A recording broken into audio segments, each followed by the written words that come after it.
bienvenidos a una nueva emisión del programa La Voz de Udelas. Les saluda Francisco Cedeño en compañía de Saray Morales. Buenas tardes, Saray. Buenas tardes, Francisco, y a todas las personas que nos sintonizan a esta hora en SER TV y por supuesto que también en Nacional FM. Importante recordarles desde ya nuestras redes sociales en Twitter e Instagram, @UdelasOficial, y por supuesto que en Facebook como Udelas Universidad. Francisco, un miércoles más y un programa sumamente importante porque se trata de trabajo. Así es, Saray. El futuro del trabajo en Panamá. Para eso hoy tenemos tres invitados. Vamos a empezar el primer segmento con el doctor Carlos Ayala Montero. Él es director del INATRE en Udelas. Pero antes de eso vamos a ver un video introductorio que hemos preparado para este tema.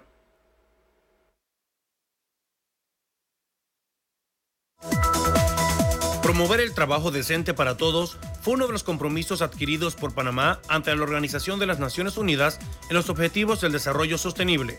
Sin embargo, la desaceleración del crecimiento económico en los últimos años ha provocado un estancamiento en el empleo.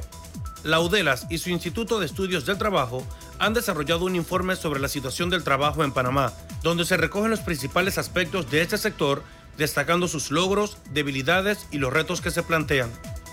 El trabajo infantil, informal, los grupos de trabajo más vulnerables, la seguridad social, la población joven, los adultos mayores, las personas con discapacidad, los trabajadores del campo y los inmigrantes forman parte indispensable en el cumplimiento de este objetivo. Según cifras del Ministerio de Economía y Finanzas, los jóvenes son el grupo que registra más desempleo en Panamá con un 15%, seguido de las personas con discapacidad con un 8%. Hoy, en La Voz de Udelas, analizaremos el futuro del trabajo en Panamá. Bien, Saray, como hemos visto en este video, el futuro del trabajo en Panamá. Bienvenido, doctor Carlos Ayala Montero. Usted es director del Instituto de Estudios del Trabajo de la Udelas. Así es. Queremos dar a conocer, primero, que el INETRA ha desarrollado un informe sobre la situación del trabajo en Panamá. Doctor, vamos a empezar desarrollando este tema sobre el por qué la necesidad de publicar este informe. Bienvenido. Ok, gracias nuevamente por la oportunidad que se nos brinda. En efecto, la semana pasada presentamos este primer producto de investigación del Instituto de Estudios del Trabajo de Udelas. Y la pregunta pertinente sobre por qué decidimos que fuera este informe precisamente sobre el trabajo es porque hay un compromiso como nación. No como universidad, no como trabajadores, no como empleadores, sino como nación. Y ese compromiso es lograr en el año 2030 el cumplimiento de 11 o 13 objetivos de desarrollo sostenible, dentro de los cuales se incluye uno de ellos que se denomina trabajo decente y sostenibilidad de las empresas. O sea, una mejor condición de trabajo con garantías de beneficio, de ganancia de los trabajadores, de los empleadores. Entonces, desde ese punto de vista, analizamos si había en Panamá algún tipo de monitoreo sobre el cumplimiento de estos acuerdos, de cumplimiento de los ODS, como se dice, el Objetivo de Desarrollo Sostenible, y nos encontramos que en el tema del trabajo, que es el que nos interesa a nosotros, pues no había ningún tipo de monitoreo. A propósito, entonces, nos propusimos elaborar, recopilar, hay mucha información dispersa sobre los temas del trabajo y decidimos, claro, también un informe de este tipo es una especie de fotografía, si en un momento dado decidimos hacer un análisis o una revisión de lo que ha ocurrido en materia del trabajo en Panamá durante los últimos 4 o 5 años hasta el momento en que terminamos el informe, que es noviembre del año 2017. Y ese informe, que recoge temas sobre el empleo, sobre la oferta y la demanda de trabajo, sobre la estructura del empleo, la estructura salarial, sobre los grupos laborales vulnerables, sobre el trabajo específicamente en el sector público y sobre cómo se ha comportado la legislación en materia laboral en Panamá en los últimos años, es lo que presentamos a la opinión pública. Claro, doctor, es importante que para poder elaborar este informe se tuvo que tener un planteamiento de actualmente cómo está la situación del trabajo en Panamá. A juicio suyo, que es experto en este tema, ¿cómo plantea usted que es la realidad nuestra aquí en Panamá sobre el trabajo? Bueno, parte de los insumos que utilizamos son las informaciones oficiales, por supuesto que tienen que ser oficiales, además de algunas encuestas que hicimos, entrevistas, etcétera. Y cuando hablo de los informes oficiales me refiero al MEF, me refiero a la Contraloría, me refiero a organismos especializados como la Cámara de Comercio, al Ministerio de Trabajo, y a partir de allí no solo presentar los datos estadísticos y de otro tipo, sino esbozar algún tipo de análisis. Y el análisis más general, la hipótesis de trabajo es que, uno, la falta de planificación de la educación combinada o dirigida hacia el tema del trabajo, además de la falta de planificación nacional del rumbo económico de este país, es lo que nos lleva en una especie de altibajos en donde el azar, la falta de observación de algunos parámetros sociales nacionales nos lleva a situaciones como que somos uno de los países con mayor desarrollo económico de América Latina, sostenido durante más de 15 años, pero somos una de las 10 peores distribuciones de riqueza del planeta. Pero se habla en el objetivo a cumplir de un trabajo decente y sostenido. ¿Cumplimos esas dos características? ¿El trabajo en Panamá actualmente es decente y es sostenido? Te tendría que decir radical y absolutamente que no, bajo los criterios de lo que OIT considera como trabajo decente. ¿Por qué? Porque, primero, el compromiso de la obtención de un trabajo decente, bueno, no data de hace un año o 2 años, cuando en la ONU se establecieron los Objetivos de Desarrollo Sostenible. Data de hace mucho tiempo atrás, cuando OIT ha venido proponiendo desde 1998 al mundo y a Panamá, más o menos desde esa época, proponiéndole que el trabajo en Panamá sea decente. Significa que no sea precario, significa que sea libre, significa que sea sostenible, significa que haya estabilidad, significa que haya libertad, etcétera, etcétera, etcétera. Ese trabajo, a nuestro juicio, no lo es en Panamá en términos generales.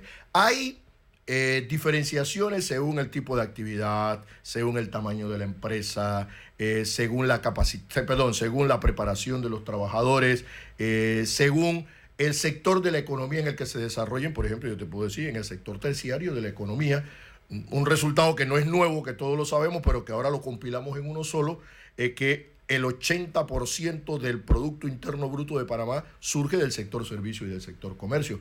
Pero el 19%, poniéndolo alto, está en el sector agropecuario. Es decir, no tenemos ningún trabajo ni cercano a la palabra decente en el sector agropecuario. Hablamos de empleo en Panamá, sin embargo, hay que tener y hay que estar con una realidad.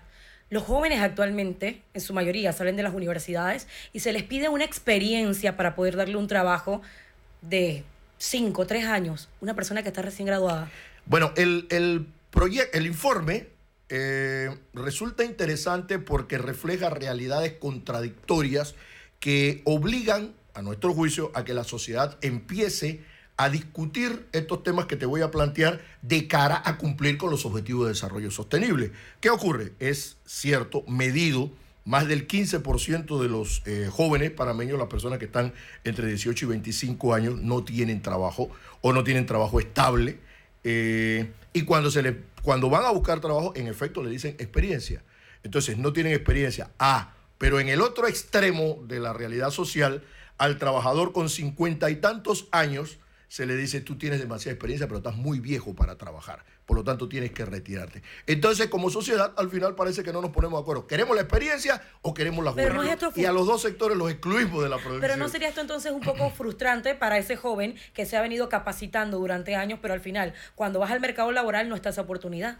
Por supuesto, por supuesto. Y eso no lo resuelve tampoco, como alguna gente responde, la tecnología. No. Porque al contrario, la Unión Internacional de Empleadores ha dicho que la tecnología va a ser responsable en los próximos 10 años de la desaparición de 32 millones de puestos de trabajo. Eso no es proporcional a Panamá. Pero cuando sacas la proporción va a haber un montón de puestos de trabajo desaparecidos también en Panamá. Se van a producir otros, es cierto, pero siempre va a quedar una franja de puestos que se van a desaparecer. Eso, sumado al desempleo constante, permanente, del 15% de los jóvenes, y entre paréntesis, del 15% de los jóvenes en general, cuando hablas de las mujeres entre 18 y 25%, es del 39%, entre 18 y 25 años, es del 39% el desempleo. Pero si a eso lo sumaríamos también que las personas que ya están en edad de jubilación prefieren no irse. ¿Por qué? Porque la vida que van a llevar después jubilado no es precisamente a la que aspira uno cuando ha trabajado toda su vida. O en otras ocasiones se jubila, pero él sigue siendo productivo. Ocurre comúnmente porque la sociedad, llámese caja de seguro social, llámese como usted quiera, no le ofrece incentivos a la persona que llega a jubilarse. En realidad no hay tal jubilación. La palabra jubilación viene de júbilo.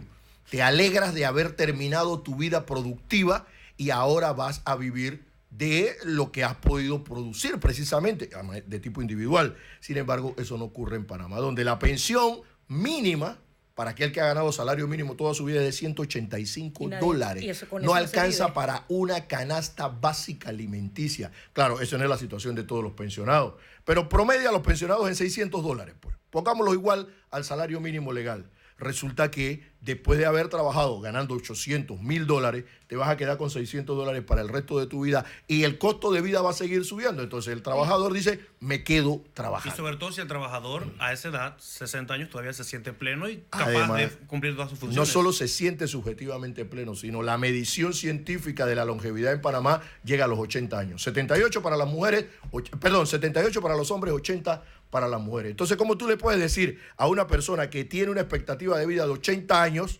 retírate a los 57 años? Que eso es lo que pasa con las mujeres. Estamos como en una línea de experiencia y juventud. Exacto, estamos en los dos extremos, pero como sociedad no hemos asumido la responsabilidad de discutir ese tema para resolverlo. Me decían en una entrevista en estos días, en un debate en estos días, en países como Noruega, resulta que el trabajador que se va a jubilar, que va a recibir una pensión bien alta además, un año antes se le nombra el nuevo trabajador que lo va a sustituir. En el sector público se le nombra el nuevo trabajador que lo va a sustituir. Ese nuevo trabajador gana la mitad del salario del que se está retirando.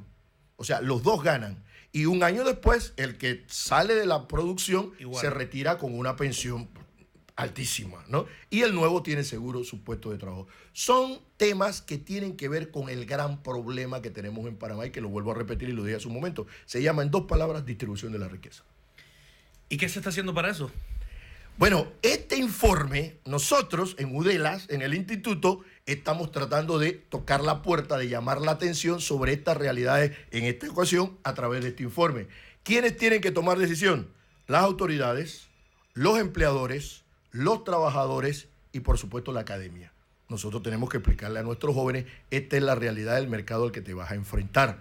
Pero como sociedad tú tienes que exigirle, como joven tú tienes que exigirle a la sociedad que te dé alguna respuesta. Igual que a lo de la tercera edad, igual que los discapacitados, que las mujeres, etc. Sí, porque eso solo representan un grupo vulnerable dentro de todo el marco de Dentro estudio de que eso se ha también hecho. están las personas con discapacidad. Hay que promover el debate nacional, social, sobre estas realidades, más allá del día a día, sobre si hay constituyente o no hay, sobre si en qué se usa la partida esta o aquella, sobre si aquel es corrupto o no. Como sociedad tenemos que discutir los temas importantes. El 70% de los panameños están vinculados al trabajo productivo. Por lo tanto, a la gran mayoría de la sociedad panameña le tiene que interesar qué va a pasar con el trabajo en el futuro inmediato. Bien, doctor, agradecemos esta información. Vamos a un corte. Al regresar, vamos a desmenuzar un poco más los grupos vulnerables que están dentro de este informe. Recuerden sintonizarnos a través de Nacional FM y nuestras redes sociales en Facebook como Udelas Universidad y en Twitter e Instagram como @UdelasOficial. Ya volvemos.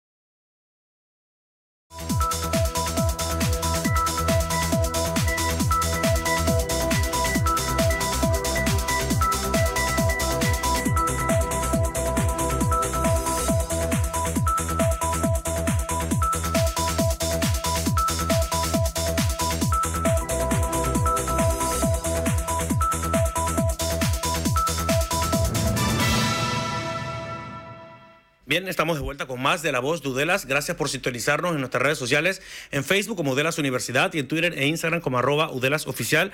Saray se incorporan a esta mesa el doctor Augusto García, él es economista, y la licenciada Deika Nieto, ella es docente de Udelas también, y fue parte de ese equipo que trabajó en el desarrollo y publicación del informe sobre la situación del trabajo en Panamá. Vamos a empezar hablando un poco de cifras, señor Augusto, usted maneja muy bien esto como economista. La realidad sobre el desempleo en Panamá en los últimos años, porque muchos hablan que ha ido aumentando, pero queremos saber, usted que maneja todo este contenido, ¿cómo ha ido desde el 2015 hasta la actualidad el aumento o disminución de esta situación? Sí, muy buenas tardes, gracias. Sí, el desempleo en Panamá, de acuerdo a las cifras oficiales del Instituto Nacional de Estadística y Censo, de la última encuesta del mercado laboral realizada en el agosto del 2017, nos está mostrando un incremento del desempleo abierto de manera escalonada. El 2015, ¿verdad? El desempleo alcanzaba el 5% de la población económicamente activa, pasó en el 16 a 5.5% y en el 2017 estamos en 6.1%. Pero más allá del desempleo abierto, creo que es importante destacar el hecho que, si bien pareciera una cifra relativamente baja en comparación con en otros países, resulta que cuando lo analizamos por sexo y edad, los jóvenes son los más afectados por el desempleo. Por ejemplo, las estadísticas nos están mostrando que los jóvenes entre 15 y 30 años, el desempleo alcanza el 43.7%. Y en el caso de las mujeres es un poquito más alto.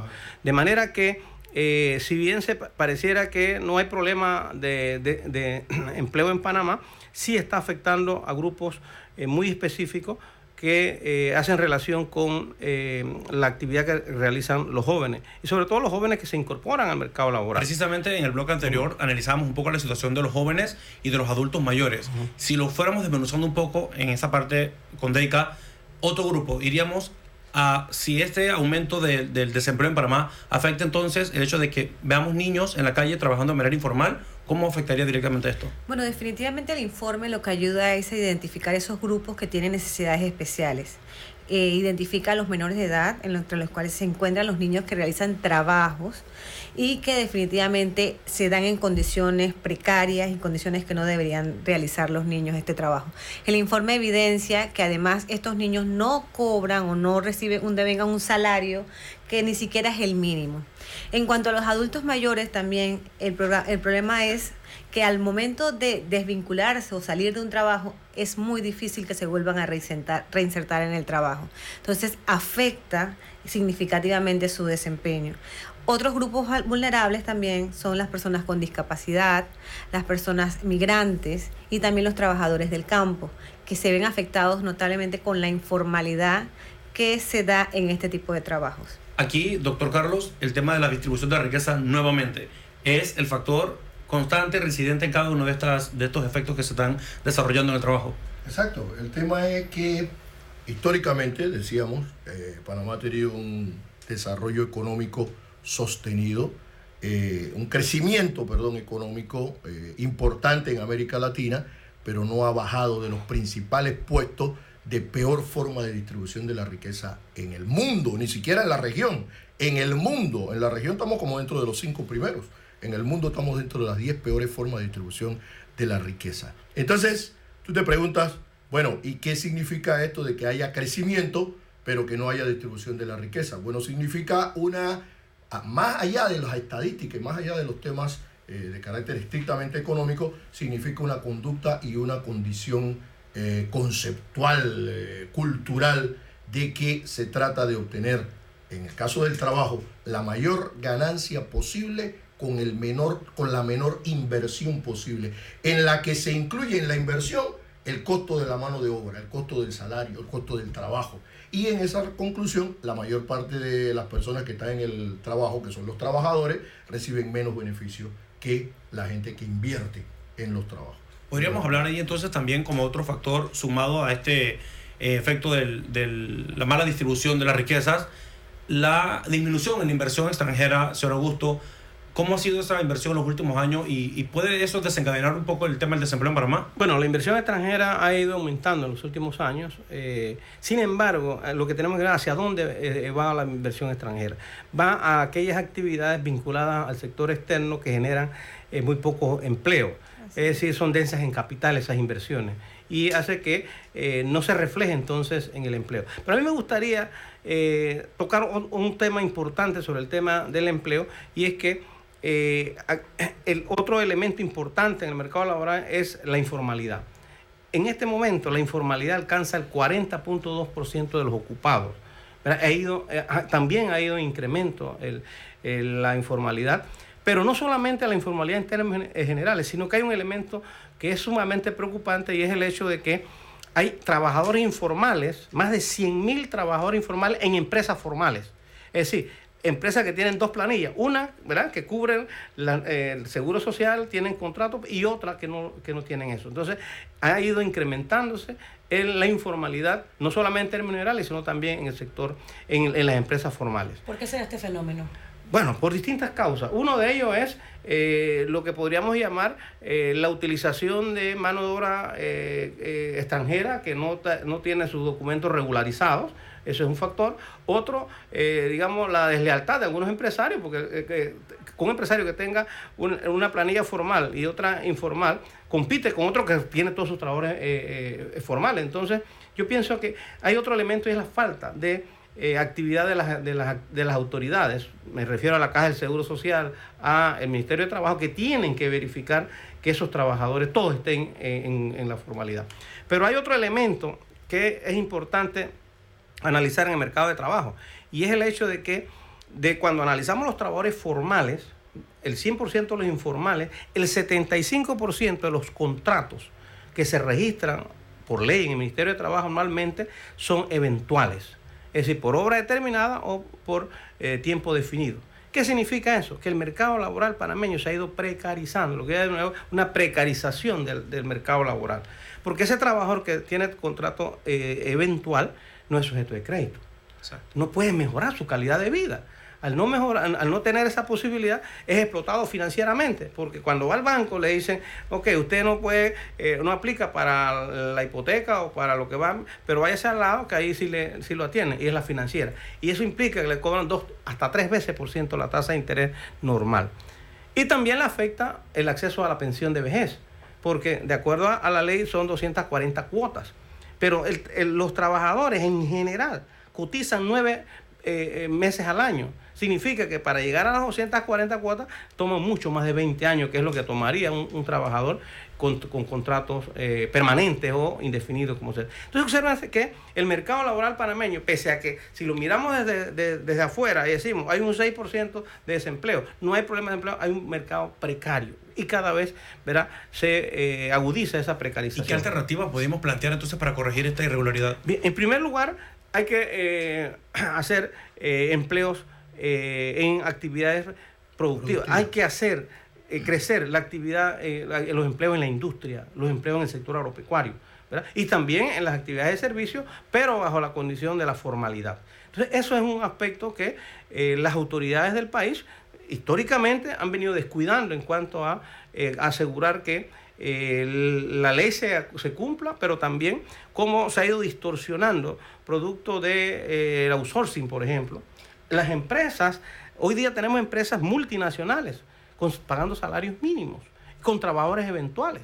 ¿Por qué? Por el efecto de lo que le llaman la tercerización o los outsourcing. En inglés, que es que una empresa multinacional subcontrata los servicios, y al final la mayoría de sus trabajadores, la gente que trabaja para ella, no están vinculados a ellos como empleador. Y eso entonces precariza el mercado. Ese tema que usted ha tocado del tema de la inversión extranjera también, de la mano de obra extranjera, implica mucho, primero porque el trabajador, por la necesidad de tener un salario, no mide las consecuencias que tiene, porque un trabajador que esté de manera informal, nos comentaba usted, doctora Ayala, previo, tiene un accidente, le pasa algo, ¿y quién se hace responsable de él? Él no tiene cómo... su mano de obra es mucho más barata. La empresa va a decir, yo no te tengo en planilla, no estoy pagando seguro, no tengo por qué hacerlo. Pero también representa una queja que va aumentando cada vez más. La población en Panamá, la sociedad panameña insiste en decir, los extranjeros nos están quitando las plazas de trabajo. Sí. Pero dedicar este otro grupo vulnerable de los que tenemos dentro del estudio del informe, ¿realmente representa esto, la población extranjera, una amenaza para los puestos de trabajo panameños? Bueno, definitivamente trabajador, ser humano, no debería ser visto como un objeto de riesgo ante otras personas. Lo primero es que lo tengo que plantear en función de derechos humanos. Lo segundo es que lo que hace falta es de verdad una política clara sobre esta materia por parte de las autoridades. Porque si estamos hablando aquí de informalidad, de trabajar afuera de la ley, no cumpliendo normas, o sea, lo están haciendo personas o empresas porque reciben un beneficio económico. Pero la carga o la sanción por desarrollar esa actividad de riesgo no lo ven como un peligro inminente.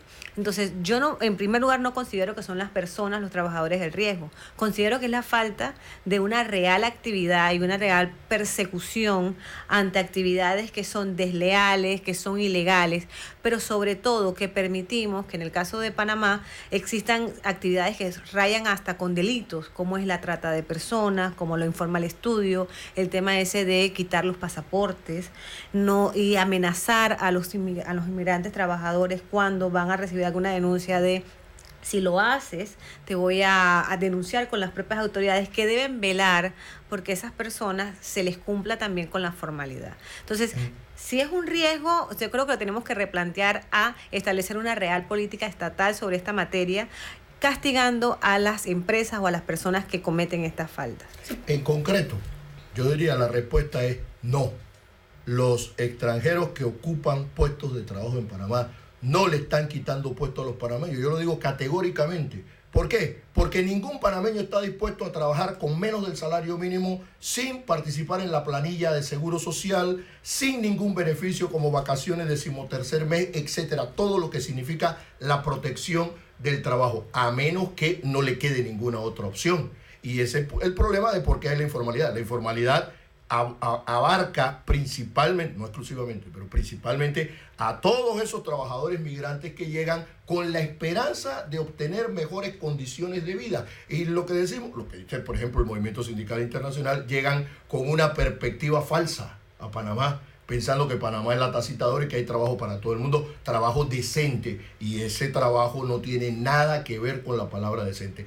Y luego alguna gente dice: bueno, pero es que los panameños no están dispuestos, no quieren trabajar, pero es que nadie va a querer trabajar en esas condiciones. Entonces, desde ese punto de vista, el extranjero se tiene que quedar en esa situación, y como dice Deika, pues no hay quien le ponga el cascabel. Sería explotado más que nada. Exacto. Entonces, también Pero la gran pregunta entonces que surge es: ¿ha firmado Panamá algún acuerdo, convenio internacional que le permita establecer las condiciones reales para los trabajadores migrantes? Ni en materia de derechos de los trabajadores inmigrantes, ni en materia de seguridad social. Panamá no ha firmado ningún convenio internacional. Pero hay que recordar que parte del estudio era determinar si Panamá está cumpliendo con las metas del Objetivo de Desarrollo del Milenio, en donde se establece como uno de los objetivos el trabajo decente.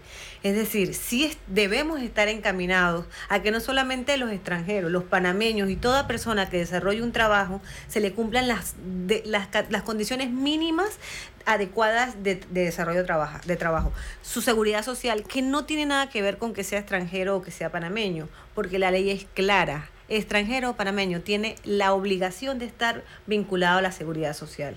Porque si sufres un accidente de trabajo, la empresa, aun cuando no esté en la planilla, tiene la obligación de asumir el riesgo laboral y la indemnización por el riesgo por la enfermedad laboral. Mira, se ha tocado el tema del trabajo decente, y yo creo que eso es importante. La OIT ha establecido que no solamente hay que crear empleos, sino empleos decentes, entendiendo como empleo decente aquel que está cubierto por la seguridad social, hay un contrato de trabajo y que el ingreso del trabajador le permita tener una vida decorosa. ¿Y qué está ocurriendo en materia salarial? De acuerdo a la encuesta de agosto del 2017 del INEC, la mediana salarial de todos los asalariados del país es de 690 balboas. Es decir, ese es el salario que está en el punto donde el 50% para arriba y el 50% para abajo, ¿verdad? Y que cuando correlacionamos ese salario de 690 con el costo de la canasta básica completa, es decir, la canasta de bienes y servicios que consume la población, entendiendo los hogares como un promedio de 4 personas, que está el costo de esa canasta es de 1.225 balboas. Lo que significa que la mediana de salarios no alcanza para financiar la canasta la canasta básica. Si en un hogar solamente hay una persona que trabaja, o sea, un miembro del hogar trabaja y recibe ingresos, ese hogar está en condiciones de pobreza y rayando a la pobreza extrema. Entonces, eso nos está indicando que no solamente hay que generar empleo, sino que la remuneración, y un poco lo que hablaba en el segmento anterior, ¿verdad? Tiene que ver con el hecho de que los salarios en Panamá, y se dice que son los salarios más altos de la región, y se dice que el salario mínimo más alto. Eso no es cierto. Porque no se puede relacionar el salario, ¿verdad? Y comparar el salario mínimo en Panamá con el de Costa Rica o el de Colombia, ¿verdad? Si no midemos el poder adquisitivo de ese salario, ¿verdad? Entonces, cuando hacemos la transformación del dólar a peso, del dólar a colón, o sea, lo que llamamos técnicamente el tipo de cambio, ¿verdad? El poder adquisitivo, ¿verdad?, de ese salario es mayor. Entonces, no es cierto que el salario mínimo en Panamá sea el más alto, y mucho menos que los salarios en general sean los más altos comparados con la región. Si los comparamos numéricamente en dólares, obviamente que sí, porque el dólar se ha apreciado. Pero el poder adquisitivo de ese salario, el salario panameño, es menor, ¿verdad?, de acuerdo a cifras de la OIT, en toda la región de América Latina. Y es menor que el poder adquisitivo que se tenía hace una década atrás, por lo menos en 5%. O sea que tenemos que hablar no solamente de salario nominal, sino de salario real. El salario real, el salario mínimo real en Panamá, en la mayoría de las actividades no alcanza. Para la canasta básica de alimentos. Voy a dejar una pregunta. ¿Sería mejor entonces un país que genere un tipo de empleo específico digno a uno que genere muchos empleos pero que estén en un nivel que no podríamos categorizar como digno? Bueno, vamos a dejar la respuesta para el siguiente bloque. Vamos a un corte. Recuerda sintonizarnos a través de Nacional FM, en nuestras redes sociales en Facebook como Udelas Universidad y en Twitter e Instagram como @UdelasOficial. Ya volvemos.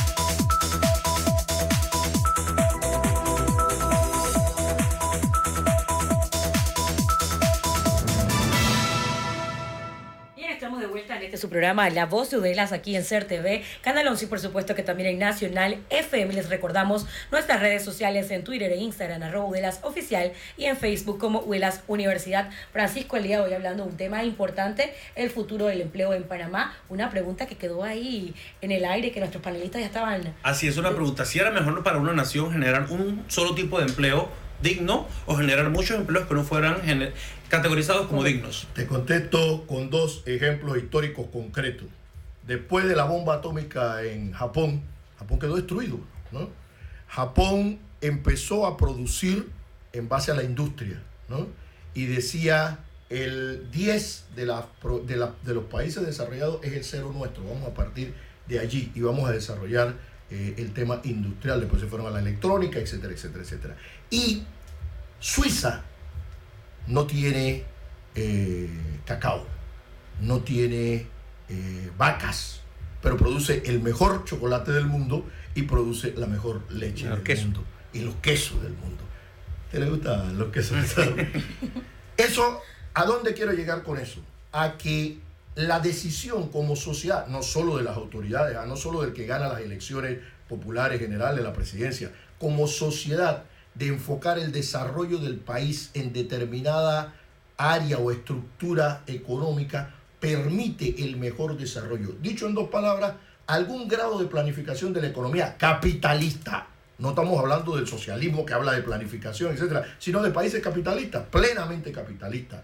Ocurre que en Panamá, por ejemplo, decimos hoy, el nicho para desarrollar negocios ahora es turismo, como se dijo hace 10 años atrás, y todo el mundo habla inglés y todo el mundo a practicar, estudiar hotelería, etcétera. Hoy los hoteles están vacíos, porque hoy el nicho ya no es el turismo. ¿Quién determina eso? Nadie. La decisión unilateral de la inversión. Entonces, si no tienes un mínimo de planificación, ¿cómo tú puedes decir, la educación no me está produciendo los trabajadores que yo necesito, si mañana tú cambias la decisión de dónde vas a invertir? Entonces, si no hay algún grado de planificación como sociedad, alguna decisión de para dónde va el rumbo de la nave que se llama Panamá desde el punto de vista del desarrollo económico, entonces no vas a tener trabajo decente. Hay menos probabilidad de tener trabajo decente. Hay un tema también que es muy importante, que se ha hablado mucho, el término de pleno empleo. ¿Existe eso como... Te puedo decir categóricamente que no. El pleno empleo es un concepto keynesiano. Disculpen que utilice un término técnico. Keynes fue el creador del modelo economía mixta que surgió posterior a la Segunda Guerra Mundial. Y dentro de los grandes aportes de Keynes planteó en el tema del mercado laboral la situación cuando la economía llegaba a lo que él denominaba el pleno empleo. ¿Qué significa el pleno empleo? Cuando las personas, ¿verdad?, estaban en un punto en que los que estaban desempleados era porque las oportunidades que habían no les satisfacían en ese momento o estaban en tránsito de una actividad a otro, de un empleo a otro. Sin embargo, y decía, bueno, normalmente cuando el desempleo esté alrededor del 5 o el 4,5 a 5 hasta el 6%, se entiende que la economía estaba en esa situación. Pero Keynes jamás habló de una condición esa, con un 40% de empleo informal. Estamos hablando de empleo informal. Entonces, aquí, desde algunos tiempos, tanto los empresarios como el gobierno hablan de pleno empleo. Realmente no podemos hablar de pleno empleo en Panamá, cuando tenemos un mercado totalmente precario. Tenemos 40,2% de desempleo. Tenemos casi 15% de subempleo, tanto visible como invisible. Pero además tenemos informalidad dentro del sector formal. De manera que la respuesta que puedo dar categóricamente es que nunca ha habido ni hay empleo. Quizás por allá por la Segunda Guerra, por los años 40, la Segunda Guerra Mundial, era producto del surgimiento de la nueva industria, hubo una situación cercana al pleno empleo. Pero de ahí para acá jamás ha habido esa condición. Y si lo relacionamos con la pregunta que hacían hace un momento, y es que hay que apostar a generar muchos empleos, pero empleos en actividades que realmente produzcan un desarrollo, que produzcan una redistribución. Y aquí tenemos el caso del agro, por ejemplo. El agro panameño está totalmente abandonado. Ha venido en recesión en los últimos años y tenemos una migración muy fuerte de los trabajadores agrícolas hacia los trabajadores de la construcción. Pero ¿qué pasa cuando la construcción ahora está en un proceso de desaceleración? Que esa gente quedó sin empleo en el campo y sin empleo en la ciudad. Y eso está causando este tipo de distorsiones en el mercado laboral. Acá, Deika, pasamos entonces a otro grupo vulnerable dentro de los que se estudia en el informe, pero en estos resultados han mejorado la balanza, han sido más positivos, y es la disminución en cuanto a la cantidad de niños que encontramos trabajando en la calle. Bueno, yo rescataría, evidenciando el informe, es que sí se ha disminuido la cantidad de niños en la calle como parte de la política o la planificación que ha desarrollado el gobierno y las diferentes entidades que tienen que ver con este tema por la posición, por la disposición política hacia ese tema. El problema es que persiste. Y al persistir este problema del trabajo de menores de edad en peores condiciones de trabajo, tenemos entonces que hacer un trabajo de reflexión urgente, porque no podemos permitir tener niños desarrollando este trabajo en condiciones precarias, en condiciones de riesgo y sobre todo fuera de la escuela. Y eso nos lleva entonces también al otro grupo que sale en el informe, el grupo vulnerable, que son los ninis, que son los niños, los jóvenes que ni estudian ni trabajan y no saben ni qué van a hacer. Y es una cantidad significativa, porque si tenemos este grupo que no le estamos atendiendo, porque si no están en la escuela, no están recibiendo una capacitación, lo más probable es que cuando intenten reinsertarse al mercado laboral o al mercado educativo, será muy tarde y van a quedar expuestos a condiciones de trabajo precarios. Yo también quisiera destacar en el informe el aspecto del trabajo de las mujeres, que si bien es cierto, tal cual como se plantea en el informe, son las que más están estudiando, son las que más se están graduando de la escuela y de la universidad, son las que tienen mayor cantidad tienen mayor desempleo y con sueldos menores. Entonces, esto tiene un impacto también en nuestra sociedad y impacto también en toda nuestra planificación como sociedad. Porque si las personas que más estudian son las que menos están trabajando y las que menos están ganando, estamos perdiendo como sociedad. Y estamos perdiendo de vista también que el aporte que pueden dar estas mujeres que se están preparando, lo estamos perdiendo totalmente. Entonces, el informe lo que sí nos puede servir es a este llamado de atención a digamos, los sectores privados, públicos, sociedad en general, de que no podemos seguir creciendo económicamente sin tener un desarrollo social adecuado. Y este es un llamado de atención que hace el informe, porque no podemos aspirar a ser una sociedad con salarios mayores o menores, pero en condiciones de precariedad para toda la población. Bien, aquí es importante, vamos a dejar 2 preguntas. En la primera vamos a tocar el tema entonces sobre la globalización de los sindicatos. Es muy importante hacer un análisis y cómo proyectaríamos el futuro del trabajo en Panamá, pero uniéndole el aspecto tecnología. Que es muy importante. Pero estas respuestas también las vamos a tener cuando volvamos de un pequeño cambio.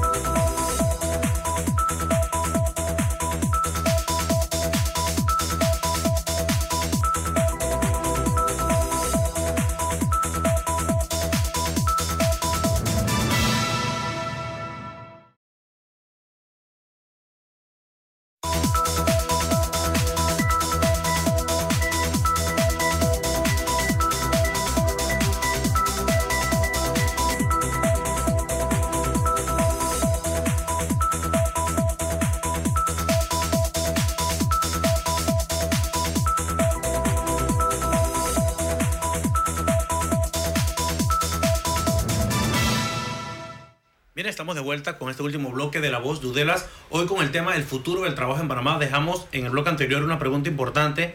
La globalización de los sindicatos, doctor Ayala, de manera breve y sintetizada, ¿cómo la ve a futuro?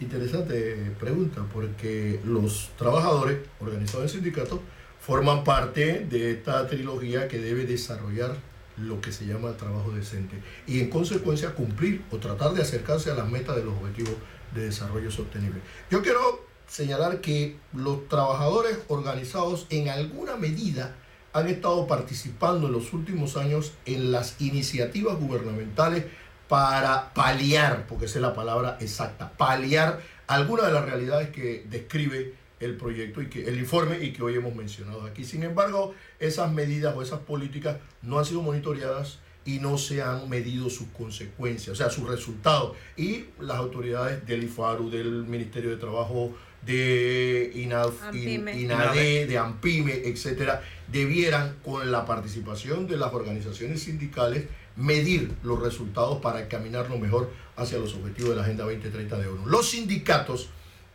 panameños en alguna medida se han quedado retrasados respecto de la globalización del mundo del trabajo, en la medida en que, si bien hay vínculos con el movimiento sindical internacional, el vínculo no solo ni exclusivamente debe ser para la protesta global, que es donde sí han ejercido un buen papel, sino para la defensa de los derechos de los trabajadores panameños. Te pongo un ejemplo concreto. Un sindicato global firma un acuerdo marco, que es una especie de convención colectiva, con una transnacional, y ese acuerdo marco no se refleja en la negociación colectiva del sindicato correspondiente en Panamá, producto de la falta de engarzamiento entre el sindicato panameño y el sindicato global. Eso hace necesario que los sindicatos panameños cojan la experiencia internacional para poder enfrentar su gestión en Panamá. Profesor Augusto, ya entonces el futuro en Panamá del trabajo, pero esto agregándole todos los avances que vemos en materia tecnológica. Sí, a mí me gusta hablar más que el futuro del trabajo, el trabajo del futuro, porque el trabajo no se va a acabar, siempre va a haber trabajo. Entonces, creo que el trabajo del futuro va a estar acorde con los cambios que se han venido produciendo en la economía, en el cambio tecnológico, etcétera.